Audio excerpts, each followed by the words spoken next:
the New York metropolitan area that's made it tough for these pitchers. 0-1, tagged in the air out to right. That'll send Overton back to the track. It's going to get over his head and off the wall. One run is in. Johnson follows right behind Conti. They're going to send home to Marzo. Here's the throw, not in time. It's a bases-clearing double for Greg DeJaro, and the Spartans strike first. It's 3-0. It's been a great afternoon of baseball. Here's a 2-0. Slammed on the ground to third. Antos trips from a seated position, fires. He got him. Luis Antos flashing the leather and the arm. 3 up, 3 down for Mercy going into the bottom of the fourth. We're tied at 2 on the ECC Sports Network. ECC first team selections, and of course was the Rookie of the Year in 2018. As Overton drives this one out to deep right field. That's going to chase back Garrett to the track, to the wall, and there she goes. There's the response for the Lions. Matt Overton's gone deep. It's his 6th home run of the year, and that'll cut the Spartans' lead down to 3-1. John Archer rolls back out to the 6th inning. He's faced 15 batters, has retired them all, as we've only had 2 base runners in this contest. Both have been by Stack, as Archer, one of the toughest players in the conference from a mentality and physical standpoint, on the mound, leaving it all out in that right arm. The Dobbs Ferry native, 5-5 in the regular season, as he got the start against Queens on April 16th. Only went 4 innings, gave up 7 runs, 4 of them earned on 6 hits. But he has done an about-face on this Friday afternoon. Finding his groove when he needs to most. He's been Kurt Hennig out there on the mound. Mr. Perfect. Wrestling fan?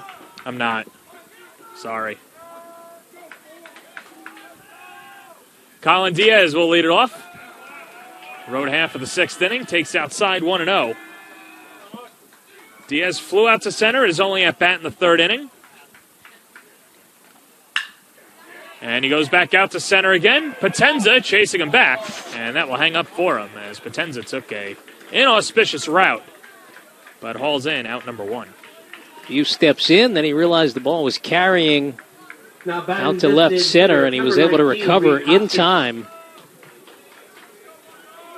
Not an easy play. And a sigh of relief. You can feel it from center field. Reed Hoskins takes upstairs 1-0. Seeing a good mixture for Archer. He's now coming up on 65 pitches. As that one's laced into left field, and that'll be the first base hit for Queens, as it'll roll all the way to the corner. Hoskins gets on his horse. He'll stand up at second with a 1-out double. The perfect game, and no-hitter is over, and Queens has a runner in scoring position for the catcher, Nick Barreros. 16 up, 16 down, but Hoskins with a clean double past the head of Jemison at third base, and just like that, the Knights have the go-ahead run in scoring position. Chris Reardon talking to Nick Barreros. You'd have to imagine that a bunt is on, or maybe taking a pitch, but he wants the message through. He doesn't want to go through the signs and have some miscommunication. He's giving the orders directly. First batter to reach second base in this game. Barreros, the Nassau County native from Seaford, hit 167 in the regular season as he struck out twice and went 0 for 3 against Mercy yesterday afternoon. Attacks the first pitch and serves it out to center, but Tenza's there, lines it up and makes the grab, and there's 2 down. So you wonder what the conversation was all about. Now in the center fielder, number 3, Jason Rodopoulos. If it wasn't look for a pitch down the middle and take a hack, then I have no idea. You know, perhaps could have been some gamesmanship, too. Try to get Queens, or at least try to get Stack thinking, well, maybe a bunt is on, bring in the corner infielders and try and slap it over their heads, but not entirely sure, as this will bring up the leadoff hitter, Jason Rodopoulos, who's 0 for 2 on the day. attacks the first pitch into left field for a base hit, and Queens is going to take the lead. Hoskins rounds third. He will score. It's a stand-up RBI double for Jason Rodopoulos, and the Knights lead it 1-0. Well, again, swinging early in the count. Rodopoulos able to tuck it just inside the third base bag. And the only 2 hits so far today for the Knights add up to the first run for either side in this winner's bracket matchup.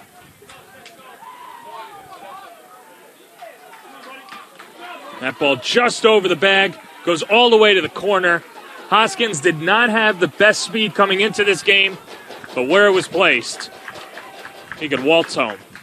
Here's Mark Sisko, the player of the year. Takes low, 1-0. He has struck out both times up against Archer, accounting for half of Big John's 4 Ks.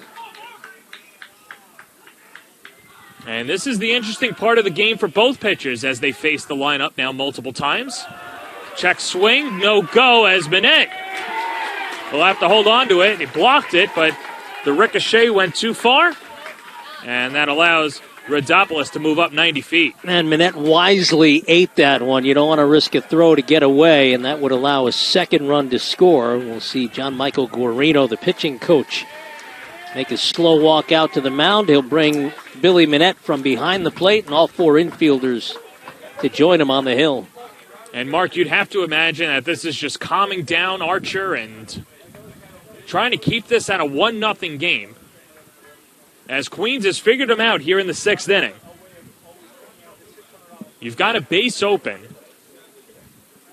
Now, normally you don't want, to put the number 2 hitter on to face the 3 hitter and Antos, who's grounded out twice. But either way, you kind of pick your poison here if you're Stack. Well, here's the thing. You have 2 bases open with 2 outs, and you've got the 2 leading hitters in the conference all season coming up next. If you ask me, I put them both on and take my chances with Phillip.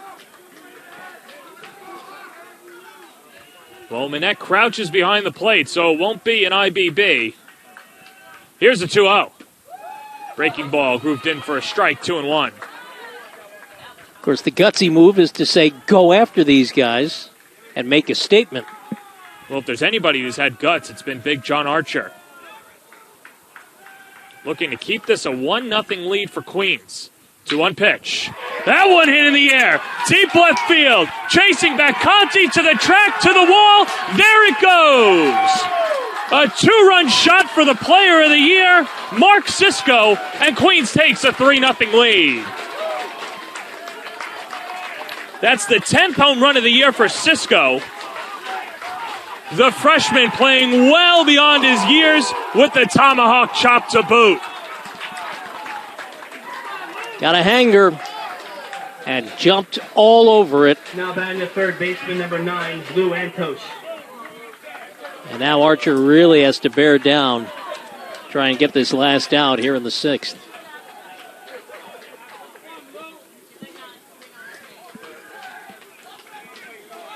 Well, Archer falling behind in the count and had to come in, throw a strike, and Sisko, like he's done for the rest of the league and the region, has made a dominant pitcher pay as Antos now ahead in the count, 1-0. Antos 0 for 2 on the day with a couple of groundouts. Takes a breaking ball low. It's 2-0. And the Queens dugout has come to life in the last 5 minutes.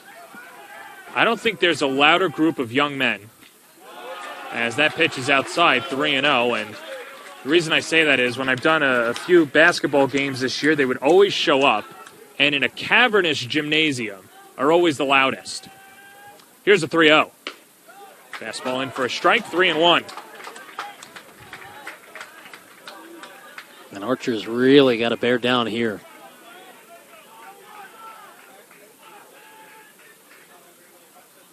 One pitch popped up, first base side.